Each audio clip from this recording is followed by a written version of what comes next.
12ই ফেব্রুয়ারি আগামীতে বাংলাদেশে নির্বাচন ঘোষণা করা হয়েছে। কিসের নির্বাচন? কেন? লাভ কার? জনগণের লাভ আছে? বাংলাদেশের রাষ্ট্রের প্রশাসনের কোনো লাভ আছে? রাষ্ট্র হিসেবে দেশ কি গড়ে উঠবে এই নির্বাচনে? নির্বাচন দিয়া লাভ তো ভারতের। 12ই ফেব্রুয়ারি যে নির্বাচন, এই লাভ তো হচ্ছে ভারতের। ভারতের নির্বাচন হবে। আমাদের উন্নয়ন ভারতের উন্নয়ন, ভারতের উন্নয়ন আমাদের উন্নয়ন, এই কথায় যারা বিশ্বাস করে তাদের লাভ। 12ই ফেব্রুয়ারি কোনো নির্বাচন হইতে পারবে না। ইউনুস একটা মূর্খের মতন ঘোষণা করে দিল অমুক তারিখের নির্বাচন। ভারত থেকে কি বললো না বললো তাতে আমাদের কিছু আসে যায় না। ভারত থেকে যেটা নিষেধ করা হবে সেটা আরো বেশি করব আমরা। ভারত থেকে অস্ত্র তৈরি নিষেধ করবে, অস্ত্র তৈরি উৎপাদন গবেষণা 10 লাখ গুণ বাড়ানো হবে, সোজা কথা। ভারত থেকে যেটা নিষেধ করা হবে সেটা আমরা আরো বেশি করব। ভারত যেটা করতে বলবে সেটা আমরা আরো বেশি করব না। ভারত বলবে নির্বাচন করো, সংস্কার বাদ দাও, নির্বাচন করে তারপর সংস্কার। না, ভারত কি বললো তাতে আসে যায় না। 12ই ফেব্রুয়ারি কোনো নির্বাচন হবে না। আমরা সাধারণ মানুষ কোনো নির্বাচনের পক্ষে না। আমরা সাধারণ মানুষ কেন, দেশি বিদেশি কেউ, রাজনীতি সম্পর্কে যারা সচেতন, ইউরোপ আমেরিকার যে কোনো নাগরিক কেউ এই নির্বাচনের, বাংলাদেশের 12ই ফেব্রুয়ারির এই নির্বাচনের প্রতি বিশ্বাসী না, সমর্থনে কেউ নাই। কাজেই নির্বাচন হবে না। নির্বাচনের বদলে আজকে এবং এই মুহূর্ত থেকে বাংলাদেশে হরতাল হবে, ধর্মঘট হবে। হরতাল, ধর্মঘট এবং অবরোধ হবে।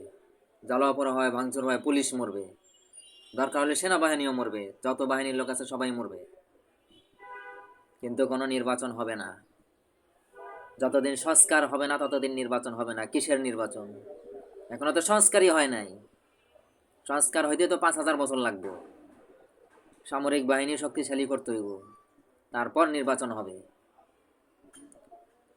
প্রত্যেকটা রাষ্ট্রের প্রতিষ্ঠান সংস্কার হবে, শিক্ষা ব্যবস্থার সংস্কার হবে, সিলেবাস পরিবর্তন হবে, রাষ্ট্রের সংস্কার হবে, সবকিছুর সংস্কার হবে, রাষ্ট্রের গঠন হবে, বাংলাদেশ স্বাধীন হবে।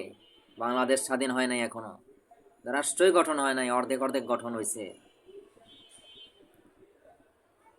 পাকিস্তানিরা আমাদের কখনো ঠকায় নাই। পাকিস্তানিরাই আমাদের একমাত্র রক্ষাকর্তা ছিল। পাকিস্তানি বাংলাদেশকে সবচেয়ে বেশি সাহায্য দিয়েছে। বেইমানি তো আমরা পাকিস্তানের সাথে করেছি, বাঙালিরা। অতএব 12ই ফেব্রুয়ারি কোনো নির্বাচন হবে না। ওই খাম্বা ইংল্যান্ড থেকে ফিরলো আর বললো I have a plan, I have a plan, I have a plan, হয়ে গেল।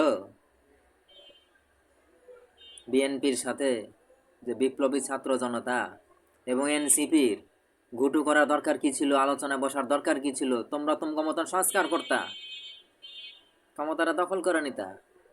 এখন তোমাদের সামনে একটাই উপায় আছে, যে ক্ষমতাটা দখল করে নাও।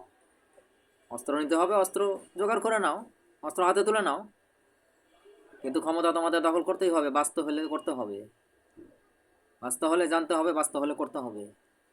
এটা বুঝে রেখো, বাস্তব হইলে ক্ষমতা দখল করতে হবে। এনসিপি এবং বিপ্লবী ছাত্র জনতা, বিপ্লবী ছাত্র যারা কোটা বিরোধী আন্দোলন করছো, তাদের জন্য একটাই উপায়, যা বাস্তব হইলে ক্ষমতা দখল করতে হবে। এটা তো 2 বছর আগেই তোমাদের করা উচিত ছিল। 1972 সালেই তোমাদের করা উচিত ছিল, তোমরা করতে পারো নাই। পত্রিকা দিয়া ক্যাসেট ছাপায়া, ক্যাসেট রেকর্ডিং করা, পত্রিকা ছাপায়া, এটা তোমরা করতে পারতা। তখনই তোমাদের করা উচিত ছিল, লিফলেট, পোস্টার, ব্যানার, ফেস্টুন দিয়া।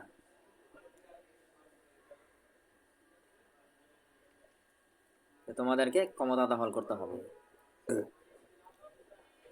এবং এটা অস্ত্র ছাড়া আমি মনে করি সম্ভব না।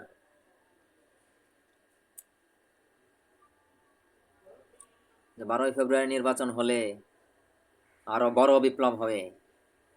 ওই আগের মতন 50-60 জন পুলিশ মরবে না এক মাসে, এবার 2 লাখ পুলিশ মরবে, অন্যান্য সদস্য অন্যান্য বাহিনীও মরবে, কারো জন্য ছাড় হবে না। কাজেই 12 ফেব্রুয়ারি কোনো নির্বাচন হবে না। আমি বলছি হবে না, আমি যা বলছি তাই হবে, যে নির্বাচন হবে না, সংস্কার হবে। আগে সংস্কার হবে, তারপর ভারত বিরোধী সেনাপ্রধান নিয়োগ হবে নতুন, তারপর আগের যে দালাল যারা আছে, সরকারি কর্মচারী, সেনাবাহিনী, সব বাহিনীর সদস্য, তাদেরকে বরখাস্ত করে, ভারতের দালালদের বরখাস্ত করে, ভারত বিরোধী লোক যারা, শুধুমাত্র তারা সরকারি চাকরি করবে, সশস্ত্র বাহিনীর সদস্য হবে, সব বাহিনীর সদস্য হবে, সিভিল ডিফেন্সের। তারপর নির্বাচন হবে, সামরিক বাহিনী শক্তিশালী হবে, তারপর নির্বাচন হবে। সেটা করতে 10,000 বছর লাগবে। সংস্কার করতে যদি 10 কোটি বছর লাগে, 10 কোটি বছর পর নির্বাচন হবে। কিন্তু 12ই ফেব্রুয়ারি এই বছরের এই নির্বাচন আমরা এটা মেনে নিব না, কখনোই না।